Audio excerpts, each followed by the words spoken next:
So we have done Wheatstone bridge, and we have done a condition also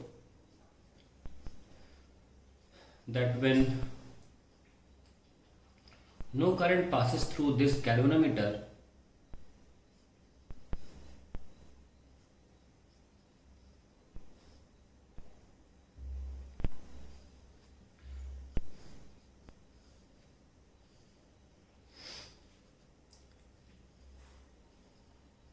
when current in the IG, that is galvanometer branch, is 0, then we can say P by Q is equals to S by R.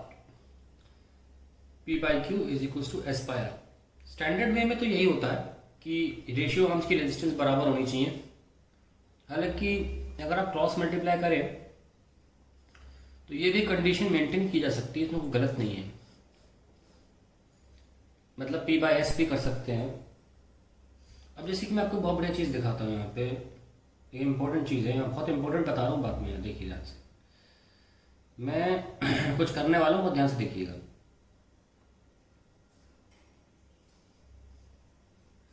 ये मैंने अपना दोबारा बना लिया circuit, और मैंने galvanometer को ऐसा किया कि बाहर रख दिया। मैंने गैल्वेनोमीटर को लंबे तार से जोड़ दिया, क्या बुराई है ना, जोड़ सकते हैं लंबे तार से, बाहर रख दिया। और मैंने सेल की ब्रांच छोटी कर दी। ये लीजिए, सेल की ब्रांच मैंने छोटी कर दी। अभी भी सेल मेरा, अगर मैं मार्क करूं ABCD और ABC और D, मेरा सेल जो है वो अभी भी वैसे ही लगा हुआ है ना, और मेरा गैल्वेनोमीटर बाहर चला गया।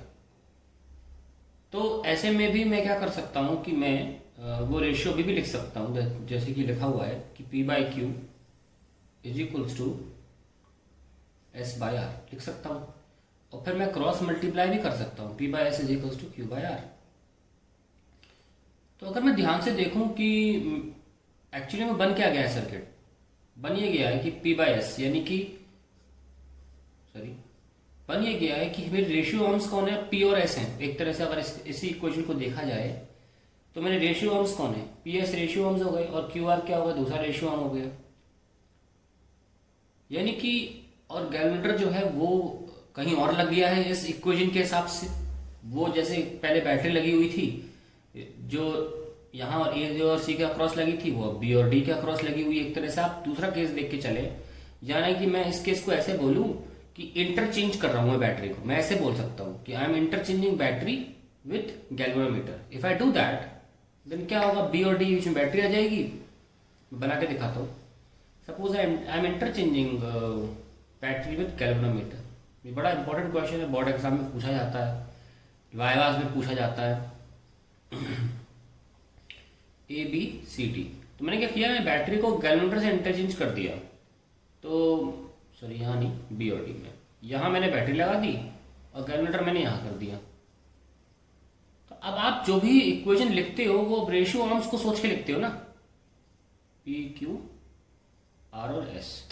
आप जो इक्वेशन लिखते हो हमेशा रेशियो आर्म्स को सोच के लिखते हो, और रेशियो आर्म्स गैल्वेनोमीटर के अकॉर्डिंग डिसाइड होता है। यानी कि गैल्वेनोमीटर ये है तो उसके आजू और बाजू जो लाइन है वो रेशियो आर्म है ना।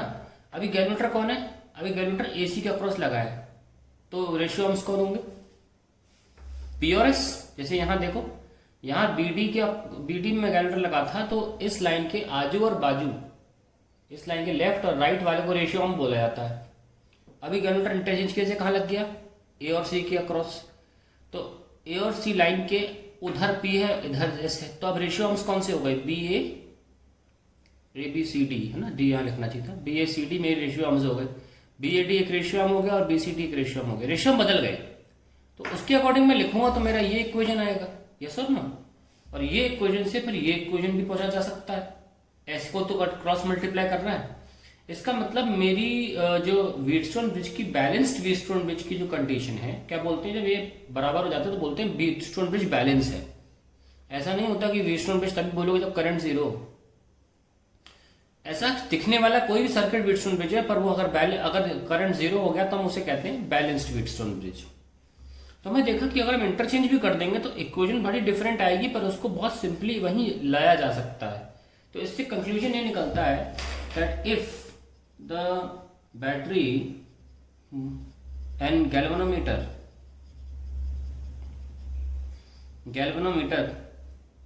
are interchanged, then there is no effect on the balancing of Wheatstone bridge. ये काम है। इसको मैं और स्थानीय शब्दों में लिखूं कि अगर बोर्ड एग्जाम में क्वेश्चन आता होगी, almost every year this comes, इसके बारे में पूछा जाता है, तो आप सिंपली कैसे आंसर देंगे कि what will the effect on the balancing of the Wheatstone bridge. तो आप क्या करोगे, आप पहले एक डायग्राम बनाओगे। ये क्वेश्चन मतलब आता है बोर्ड एग्जाम में, तो आपको आंसर कैसे करना है। बीच में गैल्वेनोमीटर लगा दिया, गैल्वेनोमीटर की अपनी रेजिस्टेंस होती है, तो दोबारा रेजिस्टेंस बनाने की जरूरत नहीं है, ठीक है। आपने ऐसे कर दिया और आपने एक और डायग्राम बना दिया, बाजू में लिखेंगे इंटरचेंज्ड, ये आपने करा P Q R S, और आपने यहां लगा दिया गैल्वेनोमीटर और यहां आपने लगा दी बैटरी। तो आप बोलेंगे कि इस केस में क्या आंसर होगा बैलेंसिंग का, P by Q is equal to S by R according to standard way of writing that ratio arms जो लिखते हैं। और इसमें आप लिखेंगे P by S is equal to, क्योंकि हमेशा गैल्वेनोमीटर जो है उसको ध्यान में रखें और उसके अक्रॉस की ब्रांच को रेशियो आर्म्स बोलते हैं, इनको रेशियो आर्म्स बोलेंगे, तो P by S is equal to Q by R। फिर लिखेंगे वी सी दैट, फर्स्ट लिख लें और सेकंड लिख लें, see that the two equations are identical, hence no effect. बस इतना ही लिखना है। That is how you complete your Wheatstone bridge की कंडीशन। ये क्वेश्चन बहुत इंपॉर्टेंट है और इसका कहीं भी सोल्यूशन नहीं है। इसका हर जगह आपको मिलेगा नो इफेक्ट, लेकिन इसका मैंने आपको सोल्यूशन दिया है। कहीं भी चेक कर लेंगे, किसी भी इंटरनेट पे, कहीं भी किसी किताब में इसको सॉल्व करके प्रूफ नहीं दिखाया हुआ है कि अगर हम चेंज कर भी लेते हैं तो उससे फर्क क्या पड़ जाएगा। तो आपने देख लिया कुछ फर्क नहीं पड़ेगा, और फिर आप इसी चीज को लैब में भी इंटरप्रेट कर सकते हो और वहां भी लिख सकते हो, कोई फर्क नहीं पड़ता। अब आगे बढ़ते हैं। अब हमारे पास कुछ एप्लीकेशंस हैं व्हीटस्टोन ब्रिज की और किरचॉफ्स की। उसमें से पहला आता है मीटर ब्रिज। इसको हम स्लाइड वायर ब्रिज भी बोलते हैं, ठीक है। We call it metre bridge not because इसकी लेंथ 1 मीटर होती है, because we measure it in metre. आप सेंटीमीटर में मेजर कर सकते हैं, लेकिन इसका ये बात बहुत ध्यान रखना, मीटर ब्रिज को मीटर ब्रिज इसलिए नहीं बोलते कि उसमें 1 मीटर का वायर है। ऐसा नहीं कि 2 मीटर का वायर रख लोगे तो आप काम नहीं करेगा, और बना भी सकते हो 2 मीटर का। तो ये बहुत बड़ा मिसकंसेप्शन है लोगों में कि मीटर ब्रिज का नाम इसलिए मीटर ब्रिज है क्योंकि उसमें 1 मीटर की वायर लगी। बिल्कुल भी नहीं, आप 50 सेंटीमीटर की वायर भी ले सकते हो। ये मुझे भी बहुत 3-4 साल पहले की बात है, पता चला था मुझे कि मैं ट्रेनिंग पे गए थे और ट्रेनिंग में बहुत विद्वान एक फैकल्टी आए थे, किसी बहुत बड़े कॉलेज के प्रोफेसर, वो ट्रेनिंग देते हैं टीचर्स को। तो उन्होंने भी यही बात बोली थी कि उनके पास वो 30 सेंटीमीटर 20 सेंटीमीटर के मीटर ब्रिज वायर्स थे। तो उनने ये बोला था कि ये वजह नहीं होती कि आप मीटर ब्रिज को इसलिए मीटर ब्रिज बोलेंगे क्योंकि 1 मीटर वायर हो। तो बहुत से लोग यही बोलते हैं। खैर हम भी सीखते हैं, आप भी सीखिए। अब हम मीटर ब्रिज के बारे में बताते हैं। आप ये आपने फिगर देखा है, इसको हम बनाते हैं। यहाँ पे बनता कैसे, देखिए क्या करते हैं हम, एल शेप्ड कॉपर स्ट्रिप लेते हैं। मैन्युफैक्चरिंग पूरी दिखा रहा हूँ। हम एक एल शेप्ड कॉपर स्ट्रिप लेते हैं और एक आई शेप्ड बोल लो, एक आई शेप्ड कॉपर स्ट्रिप लेते हैं और एक दोबारा एल शेप्ड कॉपर स्ट्रिप लेते हैं, ठीक है। फिर हम यहाँ पर जैसे ये P लगा हुआ है ना, जैसे मान लो ये A, ये B और ये CD था, अब दिख रहा होगा B, हाँ, इस तरीके से ये A और ये B का रोल प्ले कर रहा है, ठीक है। तो यहाँ पे क्या हो गया, यहाँ पे रेजिस्टेंस लग गई हमारी एक, इसको बोल दिया हमने P। तो ये A और B के बीच में लगी, ओ सॉरी ये A हो जाएगा, मैं गलती कर गया, A और B के बीच में लगानी है ना रेजिस्टेंस, तो A और B तो ये है, तो ये P आ गया। फिर आपका आ गया B और C के बीच में एक रेजिस्टेंस लगानी है, मान लो उसको Q बोल दिया, है ना। अब बारी आती है बाकी वो रेजिस्टेंस कहाँ लगाई जाएंगी। अब ये दो टर्मिनल्स जो हैं दोनों ए का रोल प्ले करेंगे, लिख में सही रहा था, ठीक है, दोनों ही ए का रोल प्ले करेंगे और ये भी दोनों ही सी का रोल प्ले करेंगे। इसकी वजह आप ये भी बोल सकते हैं कि आफ्टर ऑल ये कंडक्टर है, कॉपर मेटल का यूज किया जाता है, तो इसमें तो कोई पोटेंशियल डिफरेंस होगी नहीं, तो दोनों पॉइंट्स ए बोले जा सकते हैं, सिमिलरली दोनों पॉइंट सी बोले जा सकते हैं। और यहाँ पे एक नाइक्रोम वायर, क्योंकि हमको रेजिस्टर चाहिए, नाइक्रोम कॉन्स्टेंटिन या मैंगनीन में से कोई एक हम यूज कर लेते हैं और ये जा रहा है ए और सी के बीच में। देखो ए और सी जा रहा है ना, जैसे ए और सी यहाँ जा रहा है वैसे ए और सी यहाँ भी जा रहा है, पर बीच में डी कहाँ गया, ये देखिए ना, यहाँ सेंटर से एक जगह होती है जहाँ से गैल्वेनोमीटर लगा सकते हैं।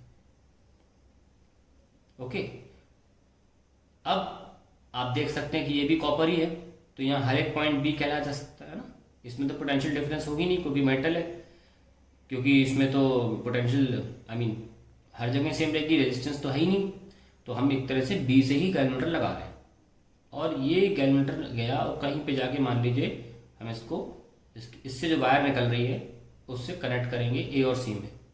अब मान लेते हैं यहाँ रखने पर, जिसको हम डी पॉइंट बोल रहे हैं, बिल्कुल ऐसे ही बना दिया मैंने, यहाँ पर रखते ही इसमें वैल्यू 0 आ गई, तो ये क्या हो गया, व्हीटस्टोन ब्रिज। हालांकि इसको चलाने के लिए, जैसे यहाँ भी चलाने के लिए बैटरी लगाई है, हम यहाँ भी बैटरी लगा सकते हैं। तो आई होप आपको समझ में आ गया होगा पूरा सेटअप कैसे करना है। यहाँ मैं बैटरी लगा दी और बैटरी को चलाने के लिए काफ़ी है इस सर्किट को। अब इस रेजिस्टेंस को हम भले एक स्ट्रेट वायर से दिखा रहे हैं, पर मैं ऐसे दिखा देता हूँ, इतना रेजिस्टेंस यहाँ पे एस होगा और इतना रेजिस्टेंस यहाँ पे कितना होगा, आर। ठीक है, ये हमारा सर्किट बन गया, हमारा पूरा व्हीटस्टोन ब्रिज का। बैलेंस भी कर दिया मैंने। अब इसको हम दोबारा बनाएंगे, इस पर हम क्या, क्योंकि पूरी कॉपी खोलेंगे तो कैमरे में आपका जूम खराब हो जाएगा और जिस पेज पे हम बात कर रहे हैं तो डायग्राम जरूर होना चाहिए। तो कोई प्रॉब्लम की बात नहीं है, हमारे पास बहुत छोटा डायग्राम है, जैसे हमने मार्क किया था, ये ए पॉइंट है और ए से बी ये लीजिए, और एक ये हो गया, ये आपने फिर से एल शेप ले लिया, ठीक है, और आपने फिर ये सारे पॉइंट्स भी हैं, जब तक पोटेंशियल डिफरेंस नहीं होगा पॉइंट तो एक ही रहेंगे ना। और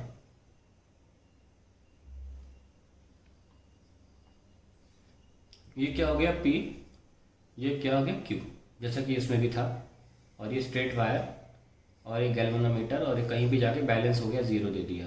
तो इतनी रेजिस्टेंस हमने S मान ली, इतनी रेजिस्टेंस हमने R मान ली, और सेल भी चाहिए चलाने के लिए, है ना।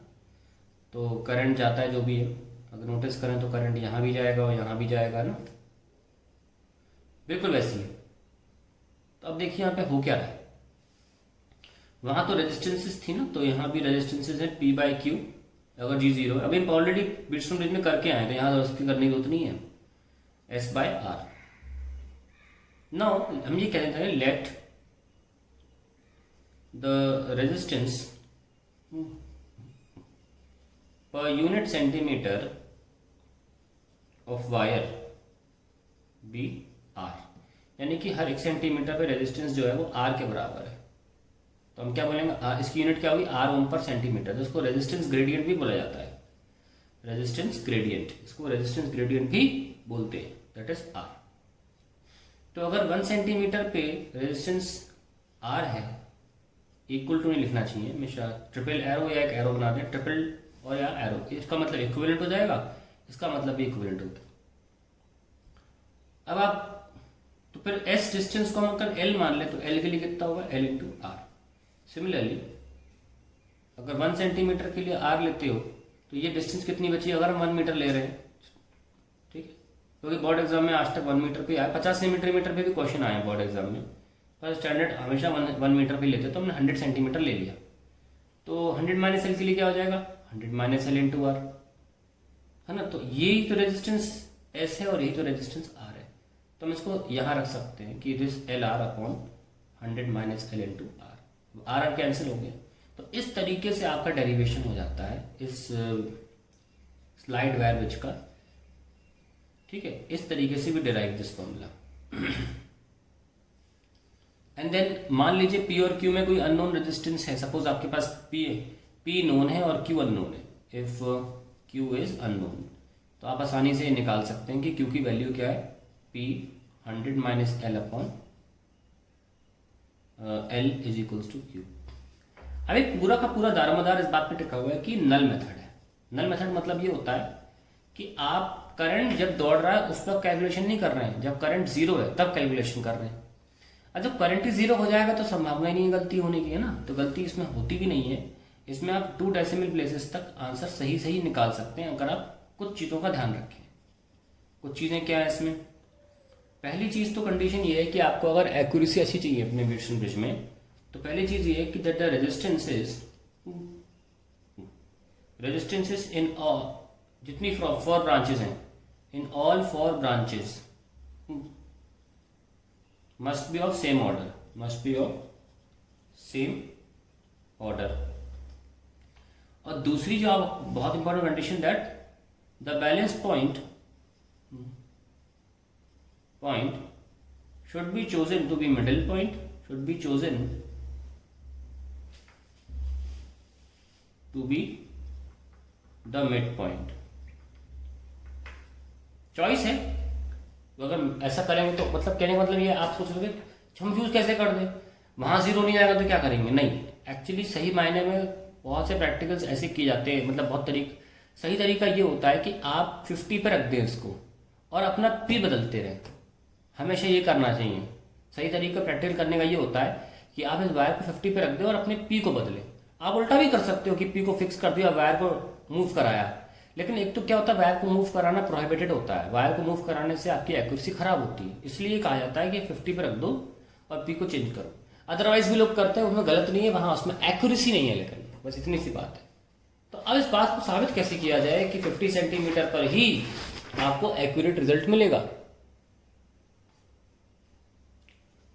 Prove that the midpoint is the most accurate point। ये प्रूफ कैसे करें? Let's see। So let's start with this proof that midpoint is the most accurate point। तो हमने इक्वेशन जो लिखी P by Q is equals to L upon 100 minus L। For the sake of simplicity आप चाहो तो अभी मैं Q को ना मान के मैं चाहे डायरेक्ट Q यहाँ अप्लाई कर दूँ, मैं P अननोन मानता हूँ। Let P be the unknown resistance, इतना लिख दीजिए।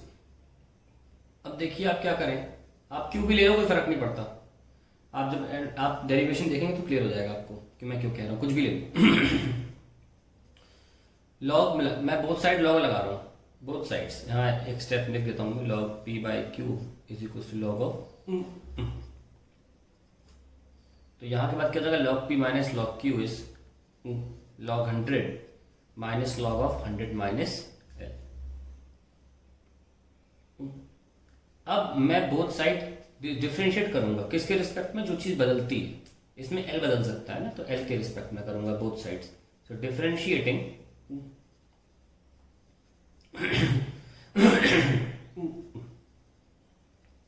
both sides with respect to a changing variable that is called L। So d by dl of P log P minus d by dl of log Q equals to d by dl of log L minus d by dl of log 100 minus L। ठीक है भाई, इसको क्या लिख सकते हैं, log का क्या होता है 1 by log x का होता है 1 by x, पर क्योंकि वेरिएबल अलग अलग हैं तो we have to write dp by dl। ये तो नोन है ना, ये कांस्टेंट हो गया 0।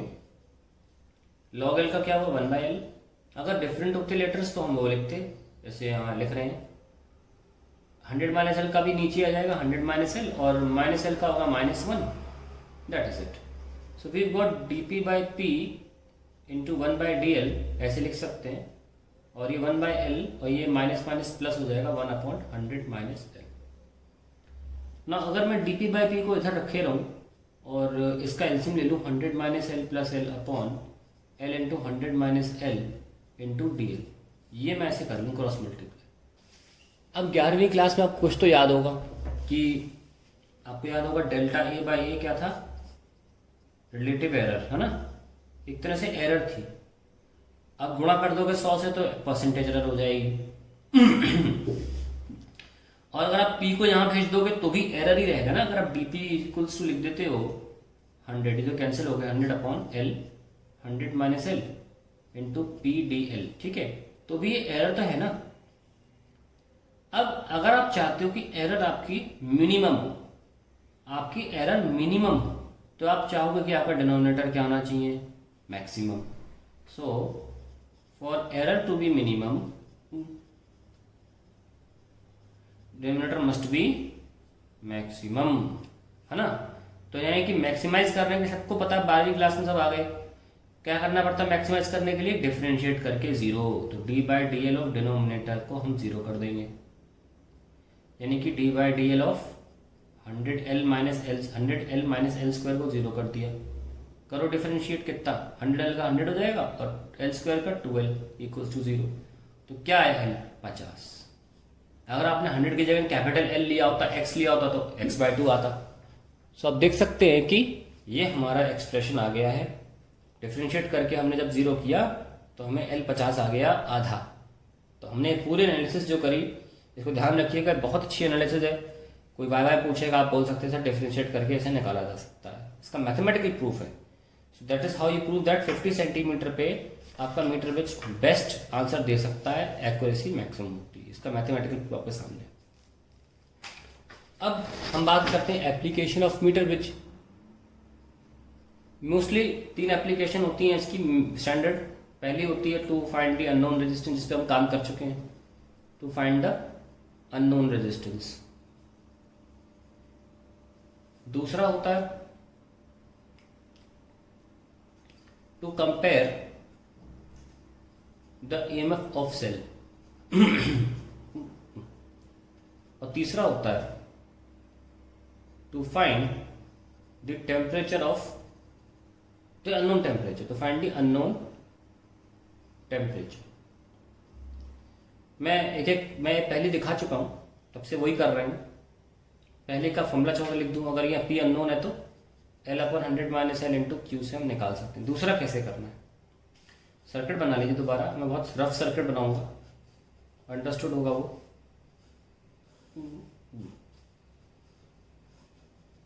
P Q इतना क्या है, R, और इतना कितना है,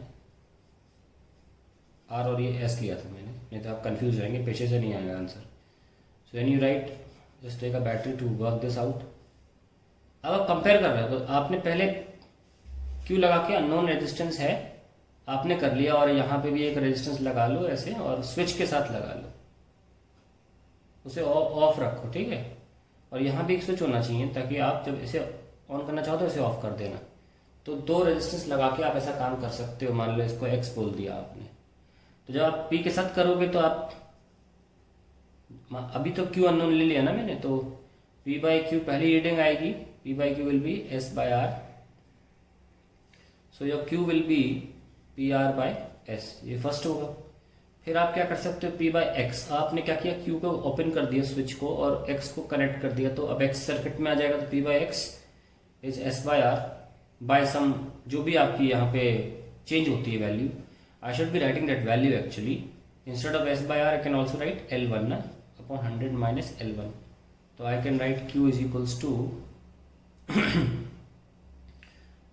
कितना, हम Q निकाल रहे हैं ना, तो P 100 minus L1 upon L1, ये हमारा एक्चुअली फर्स्ट इक्वेशन होना चाहिए। अब इसकी बात करते हो, तो इसमें ऑब्वियसली आपने चेंज किया तो ये L2 हो जाएगा, 100 माइनस L2, ठीक है। X अननोन है तो P 100 minus L2 upon L2, ये आपका Q आ गया, X आ गया। कंपेयर का मतलब होता है रेशियो निकालना, Q/X निकाल, तो क्या आएगा, P 100 minus L1 upon L1 into L2 P 100 minus L2, P cancel, so you have Q/X is equals to 100 minus L1 upon 100 minus L2 into L2 by L1। ये आपका कंपैरिजन हो गया। That is how you compare. दिखने बड़ा लगता है, लेकिन अगर कुछ वैल्यूज दी होंगी तो तुरंत सॉल्व हो जाता है ये, ठीक है। अब बारी आती है आपकी थर्ड पार्ट की, to find the unknown temperature. देखिए बहुत इंपॉर्टेंट है, इस बात पे डिपेंड करता है कि आपको रेजिस्टेंस का फॉर्मूला पता है। जैसे कि रो बराबर रो नॉट 1+α T1 - T2 था, उस तरीके से आर का भी फॉर्मूला होता है आर नॉट 1+α T1 - T2, या आप लिख सकते हो डेल्टा टी। यही कॉन्सेप्ट है बस इसको सॉल्व करने का। तो अब क्या करोगे आप, रेजिस्टेंस एक नोन वाली लोगे, और ये रेजिस्टेंस जो है ना, ये बर्फ में मान लो रख दिया आपने, बिल्कुल बर्फ में चिपका के रख दी, ये बर्फ है, तो हमको पता है कि 0 डिग्री है, मतलब एक ऐसी बर्फ हो जिसका टेम्परेचर 0 डिग्री है। कैसे निर्धारित करेंगे? ड्यूरिंग मेल्टिंग, ड्यूरिंग मेल्टिंग, तो मेल्टिंग के दौरान तो 0 डिग्री होता है।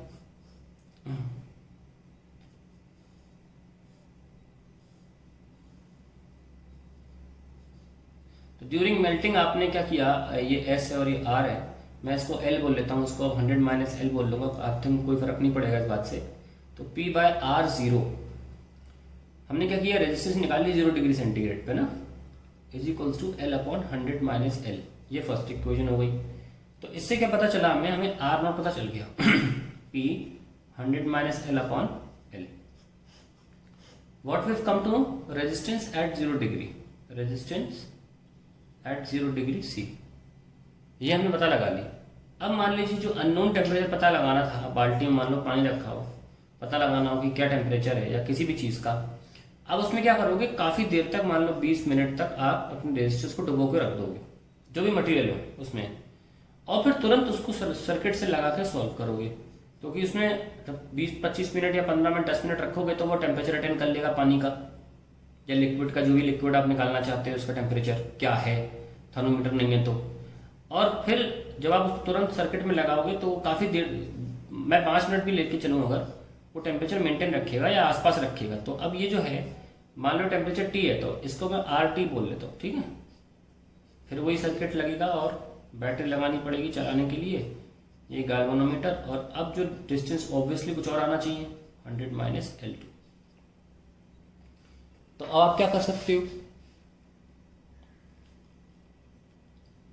आपको RT पता चल जाएगा ना, जैसे R और पता चला, RT पता चल गया, P 100 - L2, अगर ये L1 है, L1 अपॉन L2, ये आपको पता, ये सेकंड इक्वेशन आ गई। आपको यहां से R नॉट पता चल गया, यहां से आपको RT पता चल गया। अब आप इस फॉर्मूले में रख दीजिए,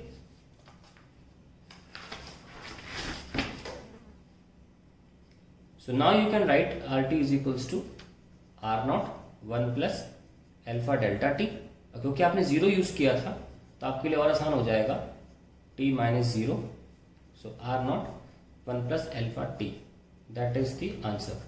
This is how you find the temperature of unknown temperature of any material using slide wire bridge. यहाँ पे एप्लीकेशन हमने खत्म कर दी स्लाइड वायर ब्रिज की। और एक बात बहुत इंपॉर्टेंट ध्यान रखना, बहुत से लोगों को ये लगता है कि यहाँ पे सिर्फ 0 डिग्री वाली रेजिस्टेंस रखी जाती है, ये एब्सोल्युटली गलत है। आप किसी भी टेम्परेचर की, ये T1 है, ये T2 मान लो, और ये T1 है, किसी भी टेम्परेचर की रेजिस्टेंस आप रख सकते हैं, T2 - T1, किसी भी टेम्परेचर की रेजिस्टेंस रख सकते हैं आप, ऐसा नहीं सिर्फ 0 की रखी जाए। और ये चीज़ रेजिस्टिविटी के लिए भी बोल रहा हूँ मैं, कोई ऐसी गारंटी, कोई ऐसी बात नहीं है, पता नहीं क्यों किताबों में ऐसे दिखाया जाता है कि यहाँ पे सिर्फ 0 डिग्री पर जो रेजिस्टेंस है वही रखी जाए, एब्सोल्युटली रॉन्ग। आप जब कोई एनसीईआरटी क्वेश्चन करेंगे आप क्लियर हो जाएगा मैं क्या कह रहा हूँ। एनसीईआरटी में सिर्फ 2 क्वेश्चन है जिसमें आपको यहाँ पे जरूरी नहीं है 0 डिग्री रखना, इनफैक्ट आप 0 डिग्री रख के करोगे तो भी हो जाएगा, पर आंसर गलत आएगा और बहुत वेरी करेगा एक्चुअल आंसर से, ठीक है। तो आप इसमें कोई भी टेम्परेचर रख सकते हैं, मैं ऐसा क्वेश्चन जब क्वेश्चन आएंगे तो करके भी दिखाऊंगा। तो यहाँ पे हमारा मीटर ब्रिज पूरी तरीके से समाप्त होता है। मैंने आपको हर चीज़ बता दी, बहुत सी चीज़ें बताई जो कहीं मिलेंगी भी नहीं, और वैसे तो हमने सिलेबस कवर किया ही है।